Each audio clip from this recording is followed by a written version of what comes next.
Olá, tudo bem? Eu sou o Eduardo, sejam bem-vindos a mais um vídeo do canal do Professor Estrada. Nós temos um vídeo por semana. Portanto, inscreva-se, clique no sininho, curta e compartilhe os nossos vídeos para ajudar a divulgação do projeto. Pessoal, estamos aí hoje com um vídeo um pouco diferente, tá? Quero apresentar para vocês este brinquedo / experimento científico que eu próprio construí há algum tempo aí, né? Alguns meses atrás. Mas antes de falar sobre o experimento em si, pessoal, se chama Tabuleiro de Galton, eu quero contextualizá-los aí em relação ao que é esse experimento, né? E a gente finaliza fazendo efetivamente o experimento, tá? Soltando as bolinhas aqui. Bom, vamos começar falando aí um pouquinho sobre o Francis Galton, né? O Francis Galton foi um antropólogo, um estudioso, um escritor, né? Antropólogo, principalmente que se dedicou à matemática. Foi também inventor, tá? Chegou a inventar algumas coisas, mas o Francis Galton ele era inglês. Viveu durante 88 anos, 1822, né, data da independência do Brasil, até 1911, né? Esse foi o período de vida aí do Francis Galton. Ele, a título de curiosidade, uma coisa muito interessante, ele era primo de Charles Darwin, do grande Charles Darwin, o pai da chamada teoria da evolução, né? Autor do livro A Origem das Espécies, que revolucionou na época e ainda hoje é um certo alvo de uma certa polêmica, né? Em que ele fala de conceitos como seleção natural, a questão de mutação, de adaptação, né? Uma série de conceitos aí criados aí pelo Charles Darwin, ou pelo menos formalizados pelo Charles Darwin, né? Que era aí naturalista, biólogo, né? Naturalista, biólogo, escritor também, né? Enfim, estudioso aí dessa área aí da evolução, né? Quer dizer, criador da teoria da evolução. E o Francis Galton, comentando um pouco sobre as contribuições dele, é um nome pouco conhecido, né? Quando a gente olha para o Charles Darwin, para o primo dele, mas ele também foi extremamente prolífico, né? Produziu muita coisa em vida, muitos artigos, inventou várias coisas também. Para vocês terem uma ideia, o conceito de correlação, que nós não falamos por enquanto aqui no canal, foi criado, considerado, né? Criado pelo Francis Galton. A correlação que serve aí quando a gente tem duas variáveis, quando a gente quer ver se existe uma correlação entre elas, ou seja, se uma aumenta em relação ao aumento da outra, né? Se existe uma proporcionalidade ou, enfim, algo que meça esse tipo de coisa, né? Por exemplo, relacionar o sexo masculino e feminino, né? Com a incidência de um determinado tipo de doença, por exemplo, né? Então esse tipo de correlação, de análise, foi criado originalmente aí pelo Francis Galton. Outra coisa é que ele foi inventor também, né? Ele inventou uma espécie de periscópio também, que é uma espécie de uma luneta, né? Um objeto para se visualizar, uma espécie de um binóculo, né? Inclusive aqueles submarinos, né? Tem aquele periscópio, né? Que sai por cima assim, da água e tal. Inventou também uma espécie de abridor de cadeados também, e inventou uma espécie de impressora também. Enfim, ele fez bastante coisa, produziu muito, cerca de 340 artigos e muitas obras também literárias, né? Mas essas obras literárias aí, escritas pelo Francis Galton, elas tiveram um impulso, sobretudo, devido ao seu primo, o Charles Darwin. Enquanto o Charles Darwin escreveu A Origem das Espécies em 1859, né, o Francis Galton teve uma grande influência por essa obra, né? Você veja que nasceu em 1822, quando o primo dele publicou A Origem das Espécies, o Galton ele tinha de 22 para 59, ele tinha 37 anos, né? Então, esse livro, essa obra do Charles Darwin, né, do seu primo, o impactou consideravelmente. E o Galton também é considerado o fundador da psicometria, uma espécie de teste de QI, né? A questão de medir as faculdades mentais, conseguir mensurar, né, as faculdades mentais de uma pessoa, né? Que nós temos uma relação com os testes de QI, né? Se a gente pensar bem. Mas enfim, influenciado aí pela origem das espécies aí do Charles Darwin, Em 1869, o Galton publica um livro chamado Hereditary Genius. Seria gênio hereditário, alguma coisa desse tipo, né? E aí vem a parte polêmica do Galton, né? Que é também uma parte, de uma certa forma, questionada também do próprio Charles Darwin, que ele sugere uma melhora da raça humana através de uma seleção artificial, né? Ou seja, que o cruzamento das espécies, né, que a própria raça humana, ela poderia se beneficiar se houvesse uma seletividade nos cruzamentos. Ou seja, a ideia de melhorar a raça, no caso a raça humana, evitando-se cruzamentos indesejáveis, né? Então, quer dizer, é uma ideia bastante polêmica que deu origem, né? E, inclusive, o próprio Galton cunhou o termo eugenia, né?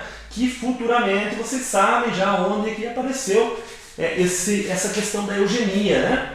Nós temos aí a questão do nazismo, do fascismo, né? Que se aproveitaram aí dessas teorias, enfim. E o Galton, ele é precursor disso aí tudo, tá? A título de curiosidade, pessoal, isso não me faria não construir, não colocar o nome de Galton aqui em cima, porque eu acho que não tem nada a ver uma coisa com a outra. É o que ele produziu, né? É uma produção dele. Mas eu fiquei sabendo tudo isso depois, né, do projeto e tal, que eu fiquei sabendo que o termo eugenia foi cunhado pelo próprio Francis Galton, né? No livro dele, ele fala o seguinte, que um homem notável terá filhos notáveis, né? Um homem notável terá filhos notáveis. De certa forma, talvez seja verdade isso aí, né? Deixa para vocês dizerem aí, né, se vocês acham que isso é verdade ou não. Mas enfim, nós estamos aqui para falar especificamente do tabuleiro de Galton. Qual a ideia do tabuleiro, pessoal? É o seguinte, existe um livro aí do próprio Galton, que aí já foi escrito em 1894, não sei se vocês estão conseguindo enxergar aqui, essa data, 1894, ele escreveu um livro chamado Natural Inheritance, que seria herança natural, né? Algo assim. E nesse livro ele propõe exatamente esse experimento. Claro que diferente a forma como ele coloca, mas a ideia é exatamente essa. Qual que é a ideia que nós temos aqui, pessoal? Agora sim nós vamos começar a falar do experimento. Nós temos aqui algumas bolinhas, tá certo? Poderia ser areia, por exemplo, poderia ser o que fosse, né? Mas enfim, nós temos um conjunto de bolinhas. Aqui elas vão cair por esta abertura aqui, espécie de um funil que nós temos aqui, né? Quando esse funil abre, essas bolinhas caem. Essas bolinhas, elas caem aqui no meio, né? Por esta canaleta, por esse canal. E aí, teoricamente, qual que é a ideia do tabuleiro de Galton? A cada divisória aqui, né? Que nós temos esses pinos aqui embaixo, cada bolinha vai ter, teoricamente, 50% de chance de ir para a esquerda e 50% de chance de ir para a direita, né? Ora, isso aqui, pessoal, à medida que as linhas vão caminhando, é o que nós chamamos de distribuição binomial de probabilidade. 50% para a esquerda e 50% para a direita. O que nós queremos dizer com isso? O seguinte, olha, eu começo aqui em cima com o número 1, depois nós temos na linha de baixo 1 e 1, depois na linha de baixo 1, 2, 1, depois 1, 3, 3, 1, depois 1, 4, 6, 4, 1. É exatamente o triângulo de Pascal, que nós vamos colocar um card, inclusive, aqui que nós temos vídeo sobre isso aqui no canal. O triângulo de Pascal. Por isso aqui nós temos a foto do Pascal, tá? Esse é o Blaise Pascal, um famoso matemático, filósofo, né? Francês Blaise Pascal, né? Estudou muito a probabilidade também, né? É praticamente considerado um dos pais aí da probabilidade, se não o pai da probabilidade mesmo, né? Nós já falamos dele aqui no canal, inclusive. Bom, eu vou aproximar um pouco agora para a gente poder trabalhar melhor aí com o triângulo de Pascal, tá? Inclusive para vocês verem melhor como que a coisa é de perto, né? Olha só, pessoal, revisando um pouco aqui o triângulo de Pascal, nós temos o seguinte, essa primeira linha aqui, ó, é 1, né? Está marcando aqui. Essa segunda linha, 1 e 1. A terceira linha, 1, 2, 1. A terceira linha, 1, 3, 3, 1. Depois 1, 4, 6, 4, 1. Qual que é a ideia, pessoal? Mas a soma dos elementos de cada linha é 2 elevado à linha. Então, a soma dos elementos da linha 0 é 2 elevado a 0, que é 1. A soma dos elementos da linha 1 é 2 elevado a 1, que é 2. E, de fato, 1 mais 1 é 2. A soma dos elementos da linha 2 é 2 ao quadrado, que é 4. Tá? 1 mais 2 mais 1. A soma dos elementos da linha 3, 2 ao cubo, que é 8. Ó, 1 mais 3 mais 3 mais 1. Mas por que eu estou falando isso? Pelo seguinte. Vamos imaginar que aqui eu vou soltar apenas 4 bolinhas. Tá? Quando eu soltar 4 bolinhas aqui, 2 vêm para a esquerda, elas caindo 4 bolinhas aqui, 2 vêm para a esquerda e 2 para a direita. Dessas 2 que vêm para cá, uma veio para cá e uma para cá. Uma para a esquerda e uma para a direita. E dessas 2 que vieram para cá, uma veio para a esquerda e uma para a direita. O resumo é que uma veio para esta canaleta, 2 vieram para essa canaleta e uma para esta. Então ficou 1, 2, 1. Se em vez de 4 bolinhas eu jogar 8 bolinhas, tá? Isso é o esperado, tá, pessoal? Isso envolve probabilidade. Por isso que construir esse tabuleiro não é tão simples, porque é você garantir que realmente seja 50% de chance de ir para a esquerda e para a direita a cada etapa, né? Mas enfim, vamos imaginar que nós jogamos 8 bolinhas aqui. Dessas 8, 4 vêm para a esquerda e 4 vêm para a direita, nessa primeira passagem. Dessas 4 aqui, 2 vêm para a esquerda e 2 para a direita. Dessas 4 para cá, 2 para a esquerda e 2 para a direita. Então eu já tenho 2 aqui, 4 aqui e 2 aqui. Dessas 2 aqui, uma veio para cá e uma para cá. E dessas 4 aqui, 2 vieram para cá e uma veio para cá, né? Então aqui eu tenho 1, 3, né? 1, 3, 3, 1. Ou seja, a cada canaleta, o número de bolinhas que cai nessa canaleta é exatamente o número de elementos da casa superior, que é 1, mais 2. Ó, 1 mais 2, 3. 2 mais 1, 3. 1, 1. Né? Então, essa é a ideia. Então, quando eu penso na linha 12, ó, 12 linhas, eu fiz com 12 linhas, tá? Pode fazer com tamanhos diferentes. Eu tenho 2 elevado a 12, que vai dar 4.096 bolinhas. Então, se eu jogar, teoricamente, 4.096 bolinhas, o esperado, após essas 12 linhas, é que exatamente uma bolinha caia nesta canaleta, 12 bolinhas caiam nessa canaleta, 66 nessa canaleta, 220 nesta, 495, 792, 924, né? E aí simetricamente para cá. Ou seja, observe que a maior parte das bolinhas cai nessa região central. E aí é o seguinte, pessoal, como a maioria das bolinhas cai nessa canaleta central, cada uma dessas canaletas, existe eu coloquei um plástico aqui, tá? Existe uma divisória plástica, na verdade é policarbonato, entre uma e outra, tá? E aí o que acontece? A maioria das bolinhas vai cair nesta canaleta central e as demais bolinhas vão caindo nas laterais proporcionalmente a esses valores aqui, tá? Então, teoricamente, pessoal, isso em termos de probabilidade, tá? Se eu jogar 4.096 bolinhas aqui, eu vou ter exatamente 924 nessa coluna do meio, portanto eu vou ter uma altura determinada aqui. Eu vou ter 792 nessa aqui, portanto eu vou ter uma altura um pouco menor aqui. Eu vou ter 792 aqui, simétrica. Então, esta curva que vocês estão vendo aqui embaixo, ela representa uma aproximação em relação à distribuição que essas bolinhas fazem, tá certo? Quando elas caem. Bom, agora vamos às informações. Aqui em cima, né, aquela hora vocês viram as bolinhas em cima, não tem apenas 4.096 bolinhas. Aqui em cima são cerca de 10.500 bolinhas. Por que esse número, pessoal? Foi para encher o espaço que tinha aqui, tá? Eu fiz um projeto com um certo número de bolinhas, mas depois eu acabei aumentando para dar um maior impacto, porque é difícil realmente a gente estimar exatamente quantas bolinhas vão caber, né? Numa caixa é difícil você saber quantas bolas cabem, porque não é exatamente a altura de uma que vai somar a altura da outra, né? Elas vão se acomodando, né? Esse problema de acomodação de bolas em caixa não é tão simples, né, de se resolver. Mas eu fui fazendo por meio de estimativas e tal. Mas enfim, aí esta é a curva esperada que é de se formar embaixo. Bom, pessoal, essa curva que aparece aqui embaixo é a chamada gaussiana, ou a curva de distribuição normal de probabilidade. Ela é devida, como o próprio nome já diz, a gaussiana é devida a Gauss, tá?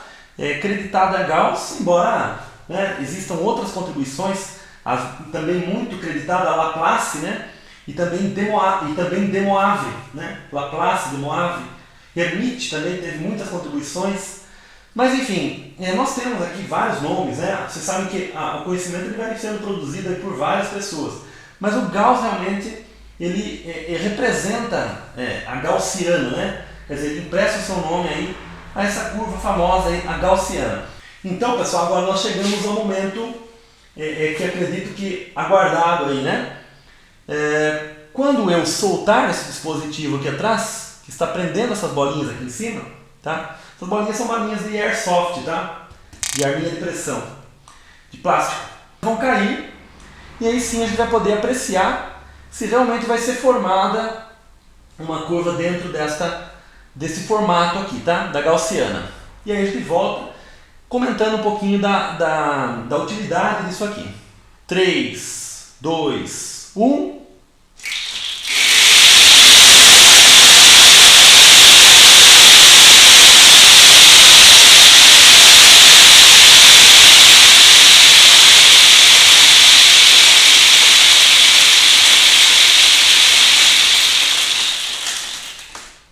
Bom, e é isso, pessoal. Essa então, vocês veem que é a curva aproximadamente igual, né? Aqui aparecia tracejada aí embaixo, tá? Então realmente esta distribuição de probabilidade, que nós chamamos de distribuição binomial de probabilidade, ela se aproxima à distribuição normal, ou melhor dizendo, a distribuição normal se aproxima à distribuição binomial, tá? Qual que é a ideia? Tá? A ideia é a seguinte, pessoal, quando nós temos que calcular as probabilidades no nosso dia a dia, tá? Estou falando de probabilidades difíceis, né? que as empresas têm que trabalhar, têm que calcular, por exemplo, um plano de saúde, por exemplo, uma empresa que fabrica seus produtos e quer calcular a questão de prazo e garantia que ele vai fornecer, expectativa de vida, uma série de coisas, quer dizer, uma empresa vê quantos anos ela vai dar de garantia no produto, isso envolve probabilidade. Você analisar questões de probabilidade usando a distribuição binomial, quando envolve muitos objetos, envolve o conceito de fatorial. E o conceito de fatorial, computacionalmente, ele é muito custoso, é muito difícil, né? Você trabalhar computacionalmente quando você vai começando a aumentar essas linhas aqui, tá? Então imagina populações aí de milhares ou milhões de pessoas, por exemplo, ou de objetos, que você quer trabalhar com a distribuição binomial. Uma distribuição do tipo 50% ocorre algo e 50% não ocorre, ou outro tipo de probabilidade, né? Outro tipo de distribuição. Então você trabalhar computacionalmente com isso aqui é difícil, tá? Quando você aumenta muito o número de linhas. Porém, quando você tem uma curva associada, essa curva, a área dela se associa justamente a essa probabilidade, tá? Tanto é que esta área da curva de distribuição normal é exatamente igual a 1. Tá? Então a gente consegue relacionar essa área com a probabilidade relacionada à distribuição binomial. Tá? Então essa é a utilidade da curva de distribuição normal. Né? A gente conseguir trabalhar de maneira mais fácil com a distribuição binomial. Tá? Bom, pessoal, comentários aqui, né? Curiosidades. Eu levei cerca de 1 mês e meio a 2 meses para concluir esse projeto. Foi um projeto bem trabalhoso, na verdade, que eu fiz, que eu tive que fazer o projeto no computador, enfim, uma série de coisas. E eu sou um pouco perfeccionista também para que a coisa ficasse bonita mesmo, né? Só vendo de perto você vai ver o nível de detalhes que eu procurei colocar, né? Ainda assim, existem coisas aí que não ficaram totalmente dentro do esperado, né? Mas eu fiquei bastante satisfeito com esse projeto. A título de curiosidade, eu fiz algumas coisas nesse projeto interessantes. A razão entre a altura e o comprimento, né, é a razão áurea. Tá? Então esse tabuleiro aqui, esse quadro, né, ele segue a razão áurea, aproximadamente 1,618, que nós estudamos nesta aula aqui, que eu vou colocar um card para vocês. Esta relação aqui também, ó, esse retângulo que está curva, também obedece à razão áurea. Esse aqui é um retângulo áureo também. Esta curva aqui embaixo, ó, esta curva do funil, a parte inferior é a cicloide, essa curva, tá? A cicloide, pessoal, é a curva, é a braquistócrona que a gente chama, tá? É a curva do tempo mínimo, né? É a curva que, dado um objeto solto por uma certa altura, por essa curva ele vai chegar àquele ponto inferior no menor tempo possível, tá? pode falar isso futuramente.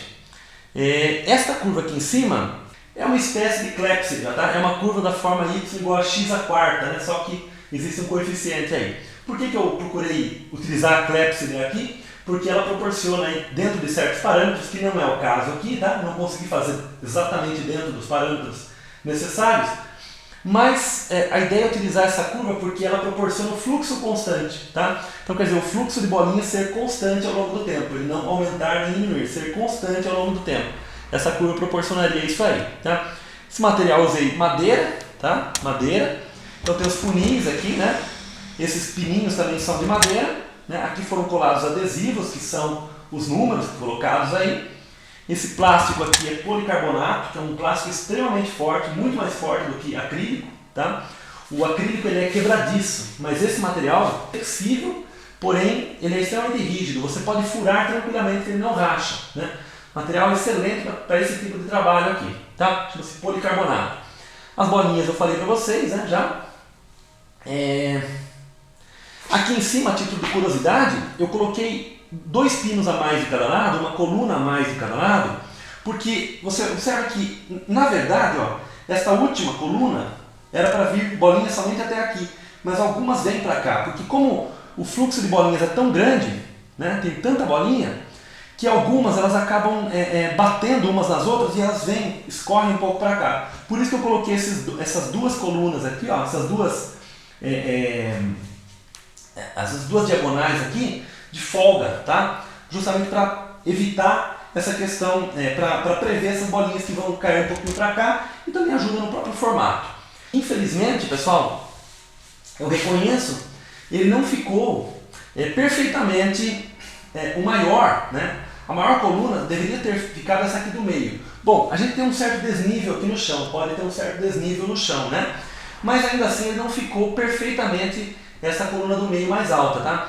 Isso se deve, pessoal, pelo que eu pude identificar, principalmente a essa construção aqui dos pinos, tá? Uma que eles têm uma certa...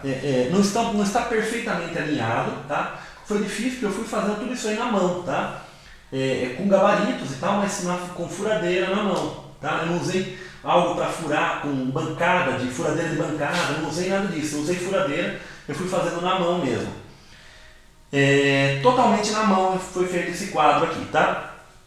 E é complicado, porque tudo isso tem que estar na mesma altura, né, em relação ao policarbonato. O funil, os pininhos e essas divisórias aqui também, tá? E aqui também, né? Mas enfim, eu tive que colocar alguns parafusos de reforço aqui também, porque para prender bem, porque o peso das bolinhas é considerável, né?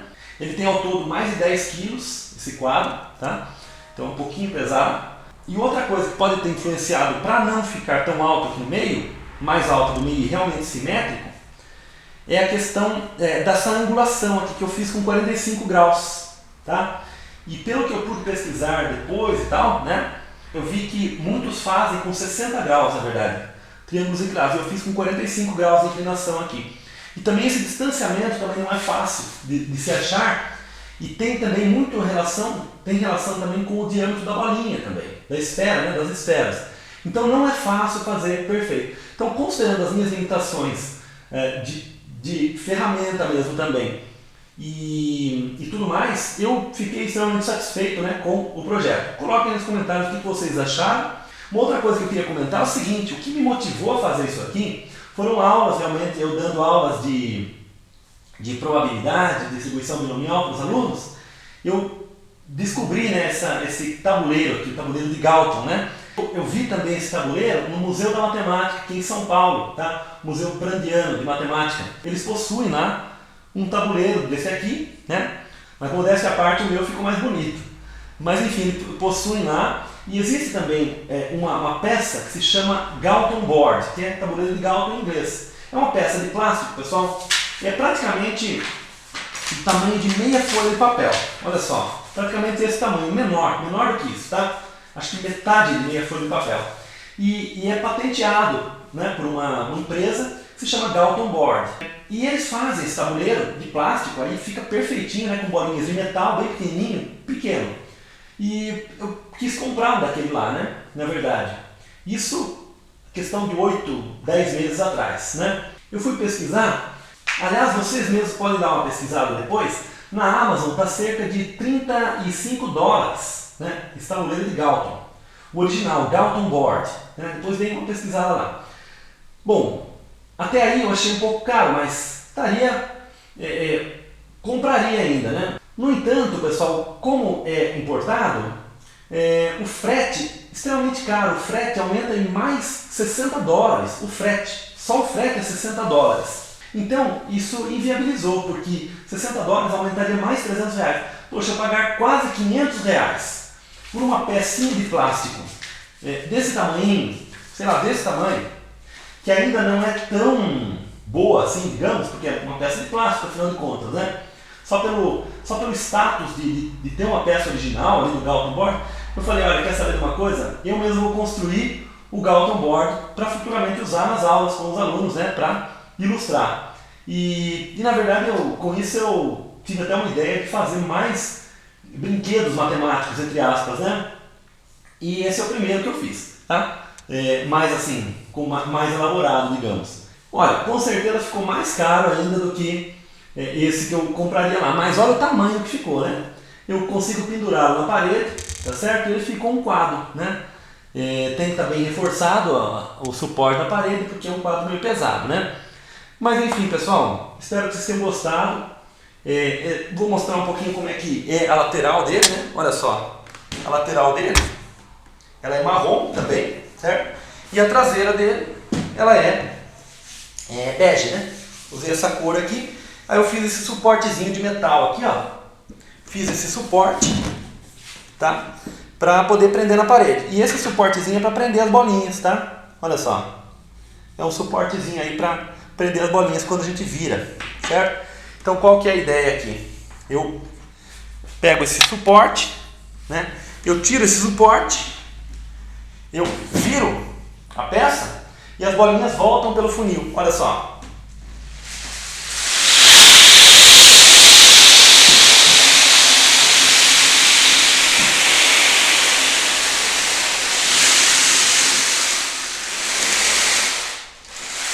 Olha só. Então, as bolinhas voltam, né? Aí, o que acontece? Eu coloco o suporte aqui atrás, né? Aí tem que tomar cuidado. Aqui, ó, eu vou virar. Eu viro. Aí fica dessa forma que a gente já viu, né? Olha só. Fica assim. Bom, pessoal, e vamos soltar novamente e com isso a gente encerra o vídeo. Espero que tenham gostado. Coloca nos comentários aí quais são as impressões de vocês e se vocês querem mais aulas para a gente se aprofundar aí já teria que se aprofundar na estatística mesmo né, ou alguma dúvida que vocês tenham, a gente pode fazer outros vídeos falando do tabuleiro de Galton, tá bom, pessoal? Um grande abraço, até o próximo vídeo, tchau!